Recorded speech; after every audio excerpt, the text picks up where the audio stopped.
Good afternoon, this is AJ, aka the Movie Owl, back again. Yeah, so people call me the Movie Owl. Well, they don't actually. It's a name I picked for myself. There is a certain etymology to the name, but I'm going to keep that secret. I'll keep that an enigma for now. One day I might go into it. Anyway, today's video. I'm just going to do a little show of something that I acquired. Acquired it off of eBay. Not everyone's cup of tea as a film series, no doubt, but I have got this 12 Blu-ray collection of The Puppet Master, digitally restored and remastered. Charles Band's The Puppet Master. Yes, 12 disc set. Now, to be honest with you, I've only seen films 1 to 3, and that was a long time ago.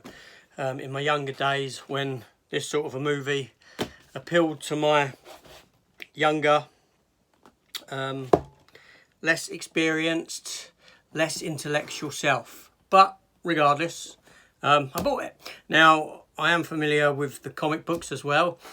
Full Moon produced a short comic series themselves considerable time ago, and more recently Action Lab had done a comic series. Action Lab is it's an independent title, very small. They do a couple of titles, one called Zombie Tramp, Vamp Blade, and they've done Puppet Master for a while. So I'm familiar with them through this. Anyway, so this became available. I did have the first 3 already in a Region 1 or Region A free pack, but subsequently sold it due to getting this. So let us take a look, shall we? So yeah, 12 disc set. Should get them out. Obviously it's second hand. The outer box is pretty tatty. It's very flimsy. It's gonna get ruined. It's not very good. It's very rubbish. It's rubbish. So get rid of that. Don't want to get rid of that. Apologies, I just dropped one. Now, I'll be honest, it's my second time recording this video because I went and pressed the delete button. Don't ask me why. Anyway, so first up, we have Puppet Master 1. These are from the late 80s. Obviously, they're straight to VHS at the time, then straight to DVD and whatnot. It's about these little murderous puppets.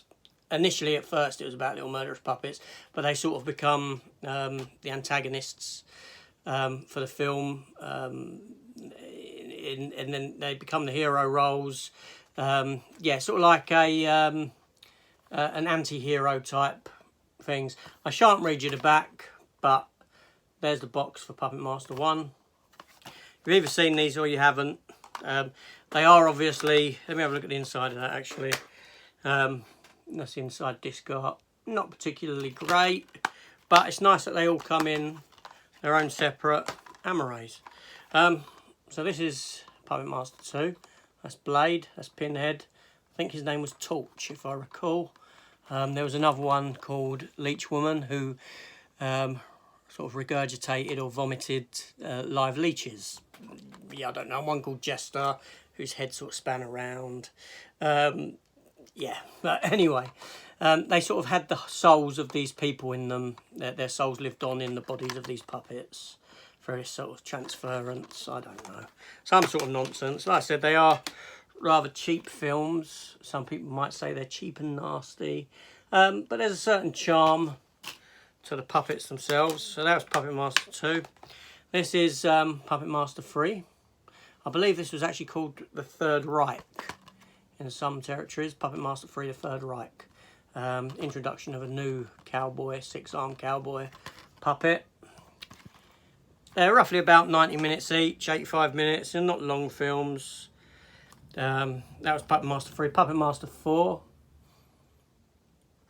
It started to become a bit weird in that I think these puppets are from other dimensions, if I recall from the comic books. Puppet Master 4. But the series keeps going. So some people must like it. Puppet Master 5. Yep. Then we had Puppet Master The Legacy. Now, like I said, I've only seen the first 3, so I'm going to enjoy watching these. Obviously, I don't expect much from them. Sorry, I'm not showing the interior art. So, that was for Puppet Master The Legacy. Did I show Puppet Master 5? I didn't. It's pretty much the art from the cover on it.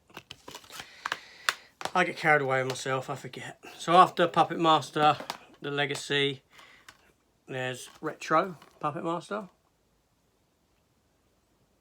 Yep. I don't know. Curse of the Puppet Master. Now, I'm sure a lot of horror fans have seen these films. Like I said, horror films generally are pretty cheap to make, hence why this series is continuing. After Curse of the Puppet Master, we got into a trilogy of films that were made called Axis of Evil. These are obviously set during World War II. The puppets go up against the Nazis, I guess, some sort of Nazi storyline. No doubt the Nazis are trying to perfect their own sort of puppets, take the formula that creates the puppets. Guessing. Then you had, after Axis of Evil, you had Axis Rising, which is that one. Still not showing the interior arts. But like I said, the interior art is just the cover, so you're not missing anything. Axis Termination, which is the last film in this box set. Austin Powers there. But this film isn't that old. This is only a few years old. Yep, Axis Termination, yes. And then there was another disc, 12th disc, which is Arcana of the Puppet Master, which is a load of special features. Some of them sort of filmic length, even longer than the films itself. The box set also comes with a colour booklet. Charles Band's Puppet Master. A bit of info on each film as it goes through in order. Yeah, so that's that. So that's the box set of that. I did also pick up the next in the line of the Puppet Master films, Blade, the Iron Cross. Obviously it's dropped the Puppet Master title and just gone with that. This is like a spin-off film, but it is in the chronology of them, which focuses solely on the character of Blade, the one in the dark with the knife, the dark clothes with the knife and the hat. Not a very particularly good cover. It's very dark. Not a lot of colour to that at all. I mean, when you take it quite far back, it's just, can't see nothing. Not very appealing, is it? But, there you go. Oh, and I've also put in there, in one of them, I've got, here we go, Puppet Master versus Demonic Toys. I had that kicking around on VHS, so I've just sort of stuck it into the box. Just because it's an sort of unofficial combination of the two films. I've never seen Demonic Toys. I'm not really into horror. I mean, I've got the Elm Streets, the Friday the 13th, a couple of the Halloween films and that, but I'm not big into horror films. But there's, like I said, there's a with the first 3, there is a nostalgia thing to them. And like I said, there is a certain charm to these films, even though they are rather cheap. I do have, let's grab it. Sorry, it's just behind me, down the bottom. I do have the remake that was done a couple of years ago, Puppet Master, The Littlest Reich. Bone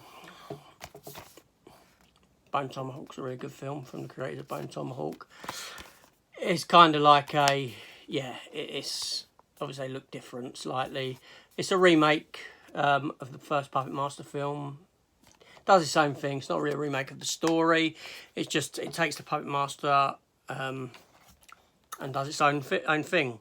World War III begins on your toy shelf. This wasn't actually that bad, to be honest with you. It was an okay movie. And you get, in that one, you get some art cards. So it's nice to have the whole set. It didn't cost me loads. It cost me about 70 quid for that box set, I think, if I recall. But for all of those, you know, I can't really grumble. So, have you seen this series of films? Why don't you consider subscribing, press the bell, click the notification button, leave me some messages down below telling me how terrible a series of films these actually are. And that I've wasted my money, and why would you buy that sort of film? But honestly, I do have some decent films behind me. You know, I do like good films, and I like not so good films. But there you go. Each to their own. So, yeah, anyway, thank you for watching. That's just a quick video on my Puppet Master box set that I recently acquired via eBay. Thank you to that seller, whoever you may be. This is it. That's AJ, and I'm shooting off to do something else. See you in the next one. Take care of yourselves. Goodbye.